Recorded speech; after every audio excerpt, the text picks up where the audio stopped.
Match தான் life கடைசி வரைக்கும் அடிச்சு நீ ஆடு மாம என் மாம வாழ்க்கை சொன்ன பேச்ச நீ கேளு எல்லாம் உனக்கு ஆகும் போதும் அது போதும் அச்சோ ஏதேதோ ஆயாச்சோ அட 5 நிமிஷத்தில் இருந்த இன்பமும் மறந்து போயாச்சோ நெஞ்சத்தை கிள்ளாதே அது பாவம் கொள்ளாதே நெஞ்சத்தை கிள்ளாதே அது பாவம் கொள்ளாதே வாழ்வை ஒன்றாய் வாழ்வோம் வா நெஞ்சத்தை கிள்ளாதே அது பாவம் கொள்ளாதே நெஞ்சத்தை கிள்ளாதே அது பாவம் கொள்ளாதே வாழ்வை ஒன்றாய் வாழ்வோம் வா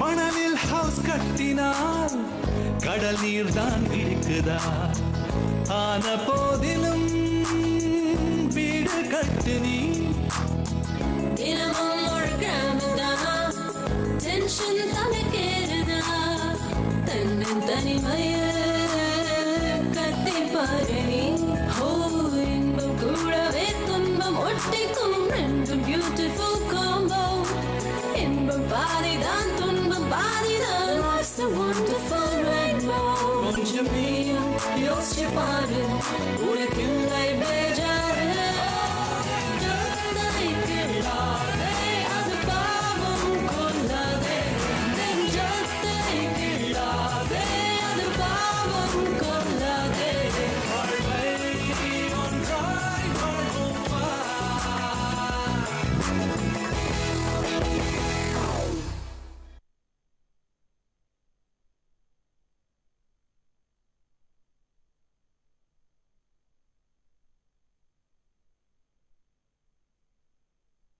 கல்யாணம் நடந்தது முரளிக்கா இல்ல முரளியோட தங்கச்சிக்கா?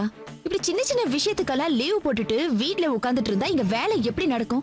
வர வர இந்த வீட்டை முழுகி கோலம் போடணும்னு பொம்பளைங்க செய்யற வேலை எல்லாம் இருக்குன்னு சொல்லி லீவ் போட்டு உட்காருவார் போல இருக்கு. ஹலோ, என்ன அவ்வளோ அவசரம்?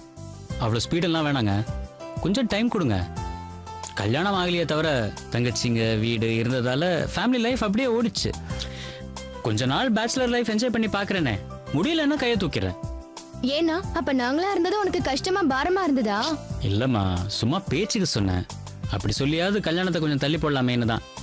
ஆனா நம்ம வீட்டுக்கு வர்ற பால்காரியும் பேப்பர்காரனும் கூட இதே பாட்டு ஒரே குரல்ல பாடுறாங்க.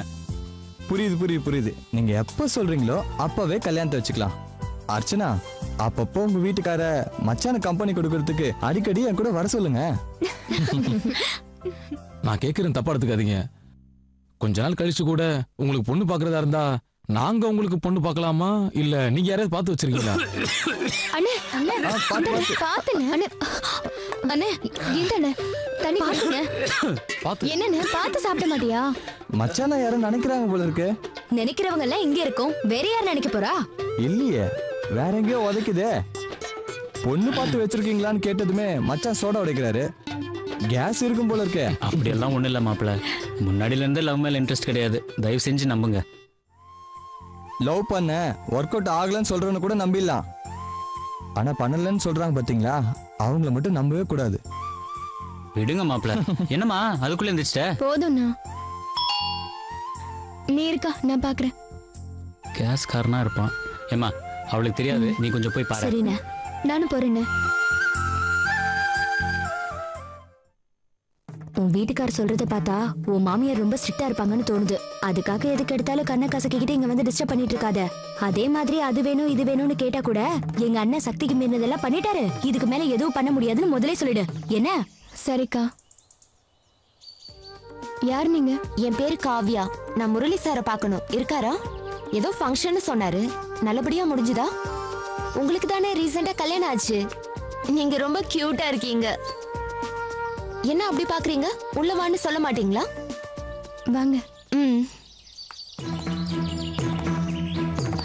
வாங்க. யார் இவ? எதுக்கு அண்ணனை தேடி வந்திருக்கா? ஒருவேளை பேங்க் ஸ்டாஃபா இருக்குமோ? இவளை கல்யாணத்துல கூட பார்க்கலையே. சந்தியா வீட்டுக்காரர் சொன்ன மாதிரி லவ் கிவ்னு நானே பேசுற டைப்பு. இவ என்ன விட பேசுறா? இன்னைக்கு ஃபங்க்ஷன் நடக்கிற வரைக்கும் தெரிஞ்சு வச்சிருக்காளே. விசாரிக்கிறேன். அண்ணா, உங்களை தேடி. உங்க பேரு? காவ்யா. காவ்யான்னு ஒருத்தவங்க வந்திருக்காங்கண்ணா. காவ்யாவா?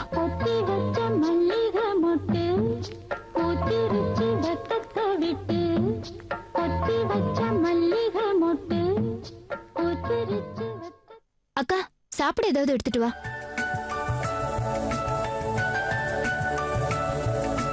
இது என் அக்கா அர்ச்சனா. இவரு பெரியக்காவோட ஹஸ்பண்ட். ஹலோ. இவரு என்னோட ஹஸ்பண்ட். ஹாய். இப்ப உள்ள போனாங்கல்ல, அவங்க தான் மூத்த அக்கா. ஆமா, நீங்க யாருன்னு சொல்லவே இல்லையே. உங்களை கல்யாணத்துல கூட பார்த்த மாதிரி இல்லையே. என் பேரு காவ்யா. முரளி சார் ஒர்க் பண்ற பேங்க்ல தான் சேவிங்ஸ் அக்கவுண்ட் வச்சிருக்கேன். அப்பாக்கு லாக்கர் அலாட் ஆயிருக்கு. அதுல என்னையும் ஜாயின் பண்ணிக்க நான் தான் அவர் டாட்டர்னு சர்டிபிகேட் கேக்குறாங்க சார். என்ன அநியாயம் பாத்தீங்களா? ஆல்ரெடி முரளி சார் கிட்ட நான் சப்மிட் பண்ணிருக்கேன். அவரை பார்த்து ஒரு சைன் வாங்கலான்னு வந்தேன். அவர் லீவ்ல இருக்காரு, ஒன்னும் பண்ண முடியாதுன்னு சொல்லிட்டாங்க. இன்னைக்கு விட்டா லாக்கர் வேற யாருக்காவது அலாட் ஆயிடும். அதான். பேங்க்ல அவ்வளவு ஸ்ட்ரிக்டாவா கஸ்டமர் கிட்ட நடந்துக்கிறாங்க? ஆக்சுவலா அண்ணனை தேடி லேடிஸ் யாரும் இந்த வீட்டுக்கு வந்ததில்ல.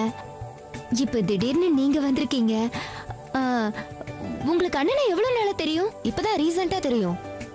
பாஸ்புக் இல்லாம பணம் கொடுக்க மாட்டேன்ட்டாங்க. அப்ப இவர் தான் 1000 ரூபாய் கொடுத்து ஹெல்ப் பண்ணாரு. ஓ, அப்படியா? அப்படியா?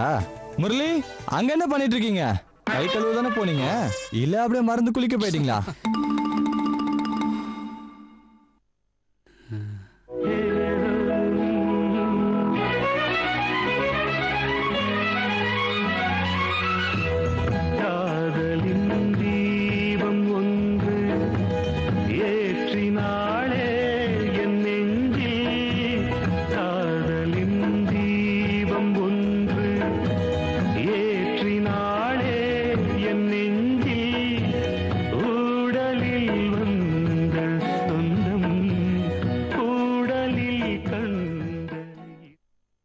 சரி, இந்த அட்ரஸ், ஃபங்க்ஷன் நடக்கிற விஷயம் இதெல்லாம் எப்படி தெரியும்? இது என்னங்க பெரிய விஷயம்? அவசரமா வேணும்னு அவங்க ஸ்டாஃப் கிட்ட ரிக்வெஸ்ட் பண்ணி வாங்கிட்டு வந்தேன். அதான் வீடு வரைக்கும் வர வேண்டியதா போயிருச்சு. உங்களுக்கு கல்யாணம் ஆயிடுச்சா? இல்லைங்க, நான் இப்பதான் ஃபைனல் இயர் படிச்சிட்டு இருக்கேன். அண்ணனுக்கும் பொண்ணு பார்த்துட்டு இருக்கோம். யாருக்கு? முரளிக்கா? ஆமா. நல்ல பொண்ணு ஏதாவது இருந்தா சொல்லுங்க. போட்டோ பார்த்து அண்ணனை பிடிச்சிருந்தா. முரளி சார யாருக்கு பிடிக்காம இருக்கும்? எந்த பொண்ணும் உடனே கல்யாணம் பண்ண ஒத்துக்கும். விட்டா நானே கல்யாணம் பண்ணிப்பேன். விட்டா நானே கல்யாணம் பண்ணிப்பேன்.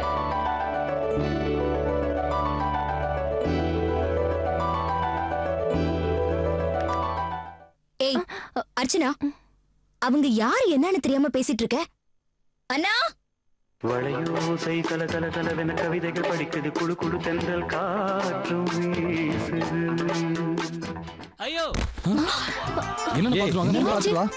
அண்ணா, அண்ணா, அண்ணா, அண்ணா, ஐயோ, ஐயோ, என்னாச்சுண்ணா? அண்ணா, என்னாச்சுண்ணா? எப்படி கீழே விழுந்தீங்க? ஒன்றும் இல்லைம்மா, ஈரமாக இருந்தது, ஸ்லிப் ஆயிடுச்சு. ஷர்ட்லாம் ஈரமாயிடுச்சு. நீங்கள் போங்க. என்னாச்சு? ஒண்ணு இல்ல. போங்க போங்க, நீங்கள் போங்க, நான் மாற்றிட்டு வந்துடுறேன்.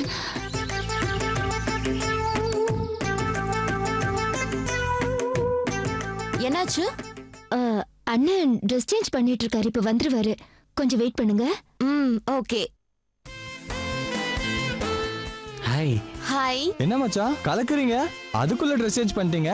இல்லை, ஷர்ட்டு ஈரம் ஆயிடுச்சு, அதான் மாற்றினேன். காவ்யா நீங்கள் எதுக்கு இவ்வளோ தூரம் வந்தீங்க? ஃபோன் பண்ணால் நான் இன்ஸ்ட்ரக்ஷன்ஸ் கொடுத்துருப்பேனே. சாப்பிட ஏதாவது கொடுத்தீங்களா?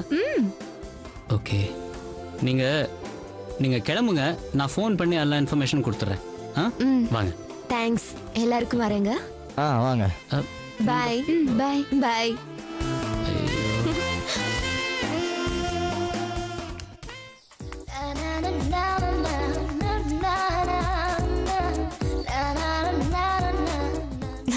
பாய். பாய். பாய். பாய். பாய். பாய். பாய். பாய்.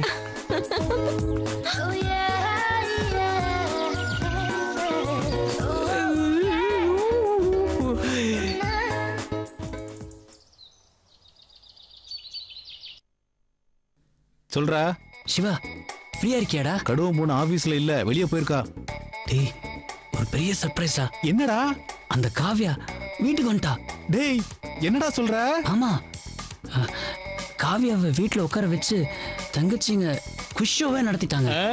டேய், நான் அன்னைக்கே சொல்லல. டேய், நீ சொன்னது ஒண்ணுமே இல்ல. அவ சொன்னதை நீ கேட்ட? அவ என்ன சொன்னா? விட்டா நானே முரளிய கல்யாணம் பண்ணிப்பேன்னு சொன்னாடா. டேய் முரளி, என் நாக்கு கறி நாக்குடா. நான் என்ன சொன்னாலும் பழிக்கும்.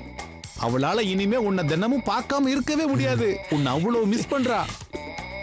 அவ கண்ல லவ் பீர் மாதிரி பொங்கி வழியுதுடா. டேய், இதுக்கு மேல நீ மூவ் பண்ணல, உன்னை சுத்த வேஸ்ட்னு நினைச்சிருவா. சரிடா, வந்து மாப்பிள்ளைங்களாம் வெயிட் பண்றாங்க. நான் உள்ள போறேன். நான் ஈவினிங் பேசுறேன். Okay, ya, by.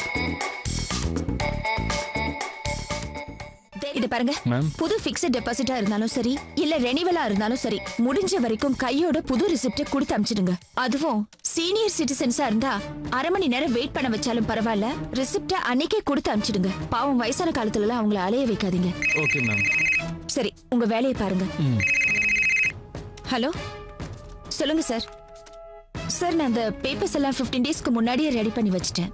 இன்னும் ஹெட் ஆஃபீஸ்ல இருந்து ஒரு சில இன்ஃபர்மேஷன்ஸ் தேவைப்படுறதுனால 1 வீக் டிலே ஆயிடுச்சு. டோன்ட் வரி சார், 1 வீக் முன்னாடியே உங்களுக்கு வர மாதிரி நான் பாத்துக்கிறேன். இஃப் யூ டோன்ட் மைண்ட், நான் என்னோட சைட்ல இருந்து கிராஸ் செக் பண்ணிட்டு உங்களுக்கு இன்ஃபார்ம் பண்றேன். Thank you sir. மிஸ்டர் ராமநாதன், அந்த எஸ்ஆர்டிஎஸ் ஃபைல சவுத் ஜோன் ஆபீஸ்க்கு அனுப்பி வச்சிட்டீங்களா? மேடம், நான் அந்த சீட்ல இருந்து ரிலீவ் ஆகி 3 மாசம் ஆச்சு மேடம். எனக்கே சொல்றீங்களா? இருந்தாலும் நான் வந்து ஸ்பெசிஃபிக்கா ஒரு ஸ்டாஃப போட்டு அந்த ஸ்பெசிஃபிக் ஃபைல உங்ககிட்ட கொடுத்து அதை கம்ப்ளீட் பண்ண சொல்லியிருந்தேனே. உங்களுக்கு என்ன செலக்டிவ் அம்னீஷியாவா? அந்த ஃபைல கம்ப்ளீட் பண்ணதுக்கு அப்புறம் நான் அதை கோ த்ரூ பண்ணுவேன்னு சொல்லியிருந்தேனே, அது கூட மறந்துட்டீங்களா? தினமும் நர்சரி ஸ்கூல்ல கிளாஸ் எடுக்கிற மாதிரி சொல்லணுமா என்ன? அந்த மேட்டரோட இம்பார்ட்டன்ஸ் என்னன்னே தெரியாம ஏன் இப்படி irresponsible-ஆ பதில் சொல்றீங்க? என்னதான் நடக்குதுங்க? உங்கள மாதிரி இன்னும் இங்க சில பேர் லெதார்ஜிக்காவே இருக்காங்க. மேடம் வெயிட், அந்த செக்ஷன் ஃபுல்லா பாக்குறது முரளி. அவர் சிஸ்டர் மேரேஜ்ங்கிறதால அவர் அதை சைன் பண்ணி அனுப்புனாரா இல்லையாங்கிறது அவர் வந்ததுக்கு அப்புறம் தான் தெரியும். அனுபவம் இருக்குங்கிறதால எல்லா வேலையும் ஒரே நேரத்துல பண்றதுக்கு நான் ஒன்றும் சூப்பர்மேன் இல்லை, ராமநாதன் தான். அதே மாதிரி கஸ்டமர்ஸ் முன்னாடி நான் என்னமோ தப்பு பண்ண மாதிரி கத்துறீங்க. மற்ற ஸ்டாஃப்ஸ் கிட்ட இப்படிதான் பேசுறீங்க. உங்க ஃப்ரஸ்ட்ரேஷனை எங்க மேல காட்டாதீங்க. You don't have any rights. நீங்க ஹெட் ஆஃபீஸ்க்கு என் மேல என்ன வேணா ரிப்போர்ட் பண்ணிக்கங்க. நானும் ஒரு சில ஸ்டாஃப்ஸும் கூட எங்க யூனியனுக்கு கம்ப்ளைண்ட் அனுப்பலான்னு யோசிச்சுக்கிட்டு இருக்கோம். அனுப்ப வச்சிடாதீங்க. இன்னைக்கு முரளி லீவ்ல இருக்காரு. அவர் வந்ததும் என்ன ஸ்டேட்டஸ்ன்னு கேட்டு உங்ககிட்ட சொல்றேன். வேற ஏதாவது இருக்கா? இப்போதைக்கு இல்ல. ஆனா பேங்க் ஹவுஸ் முடிஞ்சதும் ஸ்டாஃப் மீட்டிங் வச்சிருக்கேன். அப்ப நான் உங்ககிட்ட பேசிக்கிறேன்.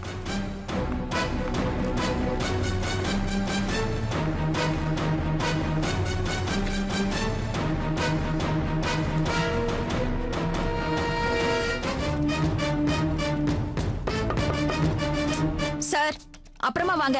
ஐ am very busy right now. Excuse me. நான் தான் சொன்னேனே, ப்ளீஸ் டோன்ட். ஓ சாரி, வாங்க.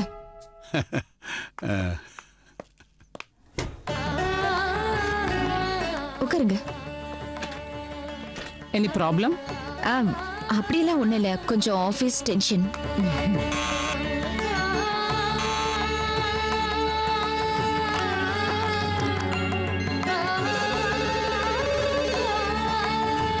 என்னது இது? அட்டெண்டன்ஸ் பெல் அடிச்சா ஒரு ரெஸ்பான்ஸும் இல்ல. மேடம்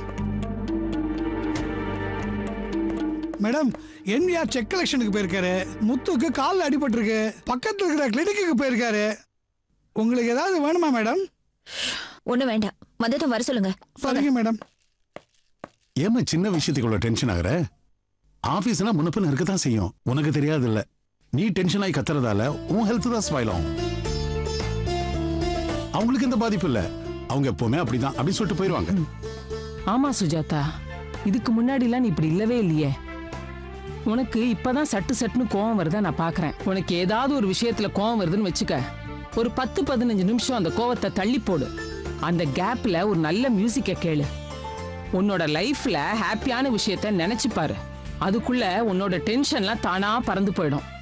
அப்புறம் நீ யார்கிட்ட பேசணுமோ அவங்க கிட்ட நீ தாராளமா பேசலாம்.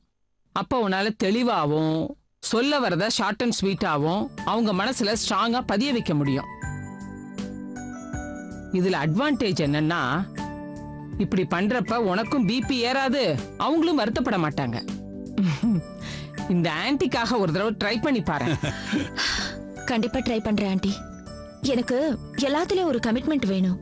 அத உறுதியா கடைபிடிக்கணும். ஒரு சில நேரம் கவனக்குறைவுனால தப்பு பண்ணிடுறாங்க. அத தாங்க முடியாம அப்படியே கத்திடுறேன். I have to try control it. நீ ஒரு தரம் நான் சொன்ன டெக்னிக்க தொடர்ந்து ட்ரை பண்ணி பாரு. அப்படியே இந்த ட்ரீமை நினைச்சு பாத்துக்க, அவ்வளவுதான். உன்னோட கோவம்லாம் சும்மா பஞ்சா பறந்து போயிடும். எந்த ட்ரீம்? பத்மாஷ், லேடிஸ் பேசுறத பார்க்க கூடாது, லேடிஸ் பேசுறதையும் கேட்க கூடாது. அப்படியே கேட்டு தொலைச்சாலும் என்ன ஏதுன்னு போட்டு கொடைய கூடாது. அப்படியே கேட்டு தொலைச்சாலும் என்ன ஏதுன்னு போட்டு கொடைய கூடாது. ஓ, இவ்வளவு விஷயம் இருக்கா? என்ன இந்தாங்க மேடம், 5000. தேங்க்யூ.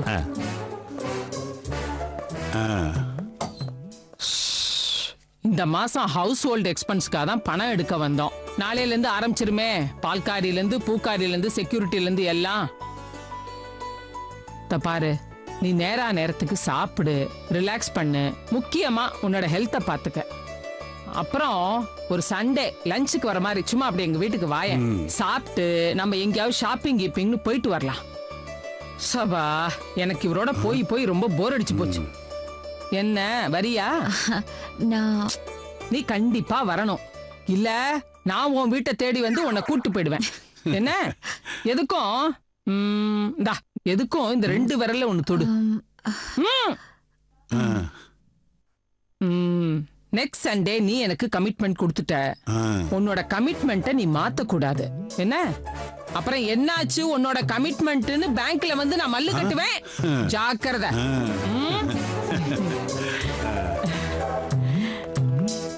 எல்லாம் நல்லபடியா நடக்கும். ஹாப்பியா இரு. என்ன நாங்க வரோம். நாங்க வரோமா?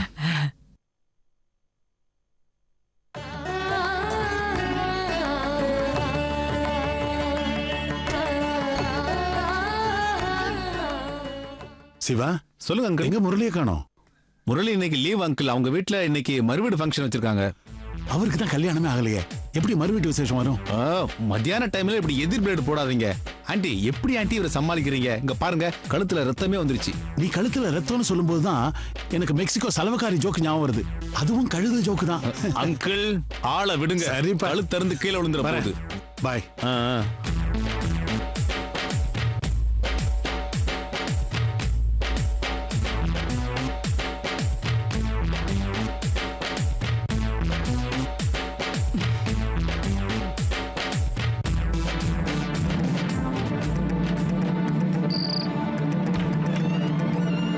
பிரகாஷ், அம்மாவும் அப்பாவும் யார் வீட்டு ஃபங்க்ஷனுக்கு போயிருக்காங்கன்னு சொன்ன? ஏதோ குழந்தையோட பர்த்டே ஃபங்க்ஷன் சொன்னாங்க. பேர் ஏதோ சொன்னாங்க, மறந்து போயிட்டேன். சரி வா சாப்பிடலாம். சாப்பிடு. இல்லக்கா, அவங்க வந்தோடனே சாப்பிட்டுக்கிறேன். அப்படியா? ஆமா. என்னடா என்னாச்சு? கேம்பஸ் இன்டர்வியூ எல்லாம் உனக்கு கிடைக்க வேண்டிய வாய்ப்பெல்லாம் எப்ப வருதுன்னு தெரிஞ்சுதா? நாளைக்கு நடக்க வேண்டியது, பட் போஸ்ட்போன் ஆயிடுச்சு. போஸ்ட்போன் ஆனது ஈவினிங் தான் தெரிஞ்சது. மற்றபடி சின்ன சின்ன கம்பெனிஸ்லாம் வராங்க, but I am waiting for the big fish. இன்னைக்கு ஹெட் ஆபீஸ்ல மீட்டிங் இருந்தது. அங்க வந்திருந்த சீனியர்ஸ் எல்லாம் சொன்னாங்க, நீ எதிர்பார்க்கிற கம்பெனிஸ் எல்லாம் அந்த அளவுக்கு வராதாமே. அவங்களோட ப்ரிஃபரன்ஸ் எல்லாம் வந்து பெரிய பெரிய யூனிவர்சிட்டிஸ் தானாமே. அப்படியா? ப்ரெஃபரன்ஸ் கொடுப்பாங்க தான், இல்லைன்னு சொல்ல. அதுக்காக பிரைவேட் யூனிவர்சிட்டிஸ் எல்லாம் அவாய்ட் பண்ணுவாங்கன்னு இல்லை. ஒவ்வொரு வருஷமும் என் காலேஜுக்கு வரத நானே என் கண்ணால பார்த்துருக்கேன். இந்த வருஷம் தான் டேட் மாதிரி இருக்கு. கண்டிப்பா வருவாங்க, எனக்கு தெரியும். பிரகாஷ், ஒரு கிளாரிஃபிகேஷனுக்காக கேக்குறேன். இப்போ உன்ன மாதிரி எத்தனை ஸ்டூடெண்ட்ஸ் அப்ளை பண்ணுவாங்க? எல்லாருக்கும் 100% சான்ஸ் இருக்குமா? அது எப்படிக்கா? லாஜிக்கலா பார்த்தா எப்படி எல்லாருக்கும் வேலை கிடைக்கும்? அவங்க என்ன கோயில் பஜனைக்கு ஆள் எடுக்கிறாங்க? அப்போ கேம்பஸ்ல செலக்ட் ஆகாதவங்களுக்கு அவங்களுக்கெல்லாம் ஆப்ஷன்ஸே இருக்காதா? டேய், உன்னை டிஸ்கரேஜ் பண்ணோன்னு நான் இப்படி எல்லாம் சொல்லல. இப்போ வந்து கிடைக்கிற வாய்ப்பை எடுத்துக்கிட்டு 6 மாசத்துக்கு அப்புறம் பெரிய கம்பெனிஸ்ல ஜாயின் பண்ணிக்கலாம்ல. ஏன் அப்படி யோசிக்க மாட்டேங்கிற? சாரிக்கா, நீ சொல்றது வேலிட் பாயிண்ட் தான். எனக்கு என் மேல கான்ஃபிடன்ஸ் இருக்கு. இந்த சின்ன கம்பெனிக்கு போயிட்டு பெரிய கம்பெனியோட வாய்ப்பை நான் மிஸ் பண்ண விரும்பல. உனக்கு பாரமா இருக்க கூடாதுன்னு தான் இப்ப கூட நான் நினைக்கிறேன். என்னோட ஃப்ரெண்ட்ஸ் 2 பேர் கோயம்புத்தூர் பசங்க, அவங்கள கூப்பிட்டு லஞ்ச் போடணும்னு ஆசைப்பட்டேன். அம்மா கிட்ட கேட்டா அக்கா கிட்ட இருந்து காசு வாங்கிட்டு வா, அப்பதான் என்னால ரெடி பண்ண முடியும், இல்லனா உள்ளதான் அப்படின்றாங்க. கூட படிக்கிற ஃப்ரெண்ட்ஸுக்கு லஞ்ச் வாங்கி கொடுக்கிற நிலைமையில கூட நான் இல்ல. இப்ப இந்த நிலைமை தான் மாறணும்னு ஆசைப்படுறேன். இல்லனா சொல்லு, நாளைக்கு நீ எந்த கம்பெனில சொல்றியோ அங்கேயே போய் ஜாயின் பண்றேன். டேய், என்னடா இப்படி பேசுற? நான் இந்த அளவுக்கு உன்கிட்ட டிஸ்கஸ் பண்றதே நீ எந்த அளவுக்கு ஃபோக்கஸ்டா தெளிவா இருக்கேன்றத தெரிஞ்சுக்கிறதுக்காக தான். இப்படி ஒரு முடிவெடுன்னு கட்டாயப்படுத்துறதுக்காக இல்ல. இன்னொரு விஷயம் தெரிஞ்சுக்கோ, இந்த நிமிஷம் வரைக்கும் நீ எனக்கு பாரமா இருக்கேன்னு நான் எந்த நிமிஷமும் நினைச்சதே இல்ல. புரிஞ்சுதா? நான் உன்னை பத்தி ஒரே ஒரு விஷயத்தை தான் நினைச்சிட்டு இருப்பேன். அது என்ன தெரியுமா?